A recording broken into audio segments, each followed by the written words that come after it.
প্রশাসন তারপরে আমাদের উপদেষ্টাগণ কোনোভাবেই চাচ্ছে না বিচার হোক। একটা রাষ্ট্র সরকারবিহীন চলে না। বিএনপি নির্বাচন চায়, এটা আসলে আমি ভুল কিছু দেখছি না। এত এত ছাত্রের রক্তের বিনিময়ে আজকে স্বাধীন বাংলাদেশ।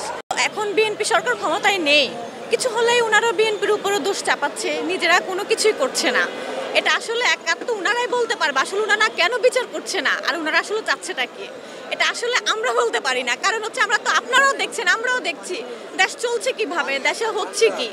আসলে এগুলা ওনাদের উপদেষ্টাদের ছাড়ার কারোই কোনো দায়বদ্ধতা নেই আমি মনে করছি। একটা রাষ্ট্র সরকারবিহীন চলে না, সংসদবিহীন একটা রাষ্ট্র চলে না, সেটা আপনারা সবাই জানেন। বিএনপি নির্বাচন চায়, এটা আসলে আমি ভুল কিছু দেখছি না। বিএনপি নির্বাচন চাচ্ছে কেন? কারণ বিএনপি নির্বাচন চাইবে। বিএনপি বাংলাদেশের সর্ববৃহত্তম দল, শুধু বাংলাদেশের সর্ববৃহত্তম দল। বিএনপি বিদায় নির্বাচন চাচ্ছে না, সবাই নির্বাচন চাচ্ছে। শুধু নির্বাচন চাচ্ছে না উপদেষ্টাগণ। নির্বাচন ছাড়া একটা রাষ্ট্র চলতে পারে না। আপনি প্রশাসনের কাছে কি জবাব দিবেন? আপনি নির্বাচন না চাইলে আপনার প্রশাসন চলবে কিভাবে? আপনার রাষ্ট্র চলবে কিভাবে? সংসদ ছাড়া আপনার রাষ্ট্র কিভাবে আপনি রিপ্রেজেন্ট করবেন অন্য জায়গায়? দেশে অবশ্যই নির্বাচন প্রয়োজন। দেশের স্বার্থে, দেশের জনগণের স্বার্থে, রাষ্ট্রের স্বার্থে অবশ্যই নির্বাচন প্রয়োজন। আর আমরা মনে করি যে আমাদের ভারপ্রাপ্ত চেয়ারম্যান জনাব তারেক রহমানের নেতৃত্বে বাংলাদেশ একটা নতুন রাষ্ট্র পাবে, একটা সুসংগঠিত একটা সুন্দর রাষ্ট্র পাবে। উনি সর্বদলীয় সবার সাথে কথা বলে যদি উনি নির্বাচন দেন, আমার মনে হয় যে সবাই ওনাকে হেল্প করবে। ইভেন নির্বাচনের সময় যেহেতু সবচেয়ে বৃহত্তম দল, বড় দল হচ্ছে বিএনপি, ওখানে যদি সবার সাথে উনি কথা বলে উনি নির্বাচন দেয়, এখানে ঝামেলা হওয়ার কিছু দেখছি না আমরা।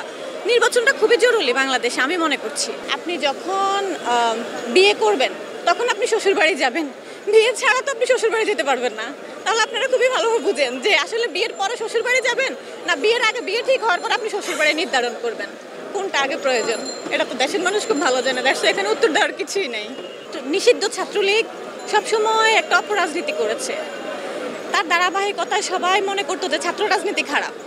কিন্তু যখন আমরা জুলাইয়ের প্রথমেই আমরা ঘোষণা করেছিলাম যে আমরা শাহবাগে, যেহেতু আন্দোলনের কেন্দ্রই ছিল শহীদ মিনার আর শাহবাগ, ছাত্রদল বলেছেন যে শহীদ মিনারে আমরা প্রোগ্রাম করব। তখন এনসিপি রিকোয়েস্ট করেছিলেন যে ওনারা শহীদ মিনারে প্রোগ্রাম করবেন। সেটার ধারাবাহিকতা ছাত্রদল অবশ্যই একটা মানবিক উদারতা দেখিয়েছেন যে আমরা শাহবাগে প্রোগ্রামটা করেছি, ওনাদেরকে শহীদ মিনার ছেড়ে দিয়েছি। সেটাতে আমি মনে করি যে এটা ছাত্রদলের, আমাদের প্রেসিডেন্ট সেক্রেটারি, আমাদের জন্য ভারপ্রাপ্ত চেয়ারম্যান একটা বিশাল মনের অধিকারী, যার কারণে আমরা ওনাদেরকে স্পেস দিয়েছি। আমরা অপরাজনীতি করছি না, আমরা সবাইকে সুসংগঠিতভাবেই রাজনীতিটা করছি, সেজন্যই ওনাদেরকে আমাদের স্পেস দেওয়া।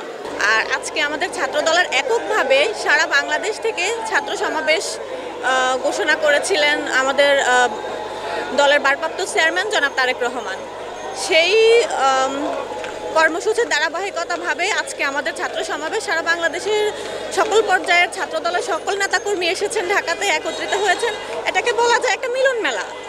আর যদিও আমরা খুবই শোকাহত, কারণ আমাদের দীর্ঘ এতদিনের একটা যুদ্ধের পরে আমরা একটা স্বাধীন রাষ্ট্র পেয়েছি।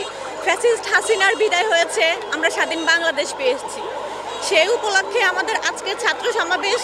প্রথমত আমি আসলে খুবই দুঃখের সাথে বলতেছি যে আমাদের এত এত ছাত্রের রক্তের বিনিময়ে আজকে স্বাধীন বাংলাদেশ।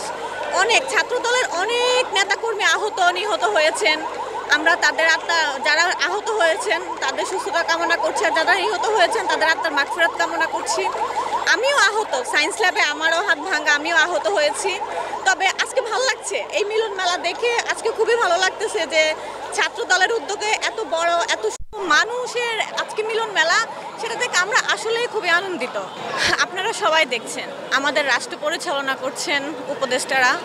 এখন ওনারা যা মনে করছেন আমরা সেটার উপরে বিচার করে দেখতেছি যে আসলে ওনারা